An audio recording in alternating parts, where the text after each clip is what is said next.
Monsieur le Président, Monsieur le Ministre, Madame la rapporteure, chers collègues. Nous abordons aujourd'hui la question de l'emploi des seniors. Il est essentiel de l'aborder car les freins au maintien et au retour à l'emploi des seniors sont variés et passé les 50 ans, de nombreux salariés se sentent en sursis. Ces difficultés particulières de retour à l'emploi se traduisent par une part des chômeurs de longue durée nettement plus élevée pour les seniors, puisqu'en 2018, 60% des 55 ans ou plus qui étaient au chômage l'étaient depuis au moins un an. Face à ce constat, le gouvernement et la majorité se sont mobilisés, et ce depuis le début du quinquennat, en faveur de l'emploi des travailleurs expérimentés.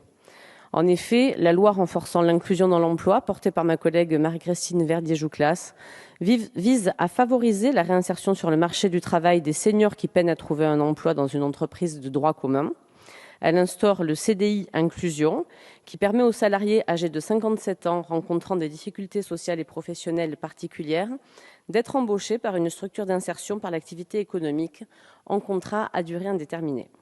De même, pour lutter efficacement contre le chômage des salariés seniors et assurer leur maintien en emploi, il est indispensable de prévenir la désinsertion professionnelle. C'est ce que notre majorité a fait en votant pour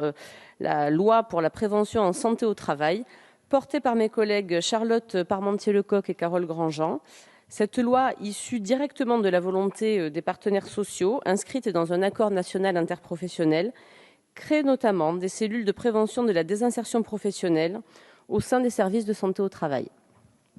Elle prévoit également une visite médicale de mi-carrière à 45 ans, afin d'évaluer, par exemple, si le poste du salarié est toujours adapté à son état de santé. De plus, à travers le plan de réduction des tensions de recrutement, le gouvernement investit 1,4 milliard d'euros dans le déploiement de dispositifs spécifiques et personnalisés d'accompagnement des demandeurs d'emploi de longue durée dont les travailleurs expérimentés constituent, je le rappelle, une part importante. Ce plan, lancé en septembre 2021, déploie des mesures concrètes de lutte contre le chômage de longue durée, comme l'accès aux demandeurs d'emploi de longue durée à un diagnostic personnalisé, le versement d'une aide de 8 000 euros pour l'embauche en contrat de professionnalisation de ces travailleurs, ou encore le soutien aux périodes d'immersion en entreprise afin de découvrir un métier ou un secteur d'activité. Aussi, Pôle emploi s'est-il engagé à recontacter tous les demandeurs d'emploi de longue durée d'ici fin 2021 afin de les orienter vers les nouvelles mesures de ce plan. Nous avons bien conscience des difficultés auxquelles font face les travailleurs seniors et comme vous le voyez, nous n'avons pas attendu pour agir. Cependant, si nous voulons agir dans le bon sens pour l'emploi de ces travailleurs expérimentés, nous nous devons d'une part d'évaluer les dispositifs mis en place afin d'en contrôler l'efficacité, de s'assurer qu'ils remplissent leurs objectifs et de les améliorer si cela est nécessaire, et d'autre part de continuer à déployer des mesures concrètes dans le cadre de réformes ambitieuses et globales en concertation avec les partenaires sociaux. Madame la rapporteure, votre proposition de loi propose des mesures parcellaires et limitées choisies parmi les 34 propositions de votre rapport mené avec Didier Martin et Stéphane Viry, sans concertation préalable avec les partenaires sociaux, alors que le thème de l'emploi des seniors est inscrit à l'ordre du jour de l'agenda social entre ces derniers et le gouvernement. Si nous voulons que ce sujet soit porté par les différentes parties prenantes, nous nous devons de les y associer. Par conséquent, si le groupe La République En Marche soutient les objectifs de cette proposition de loi, nous pensons que ni la méthode de son élaboration ni son contenu ne lui permettent de relever le défi majeur de l'emploi des travailleurs expérimentés. Ce sujet d'importance mérite d'être abordé dans le cadre d'une réforme globale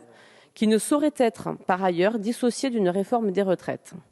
Si l'on ne peut agir de manière structurelle dans le cadre de ce texte, nous souhaitons toutefois adopter des mesures simples et opérationnelles afin notamment d'améliorer l'information des salariés seniors sur leurs droits à être accompagnés par un conseiller en évolution professionnelle ou encore sur les dispositifs de transition emploi-retraite. Nous souhaitons également valoriser les bonnes pratiques des entreprises à l'égard des salariés seniors et évaluer les expérimentations de Pôle emploi en leur faveur en vue de les pérenniser. Aussi, si je me réjouis que ce sujet d'importance fasse l'objet de nos débats aujourd'hui, je réitère notre volonté qu'il soit abordé, au vu de son importance, dans le cadre d'une réforme concertée, structurelle et qui se donne les moyens d'atteindre ces objectifs. Je vous remercie.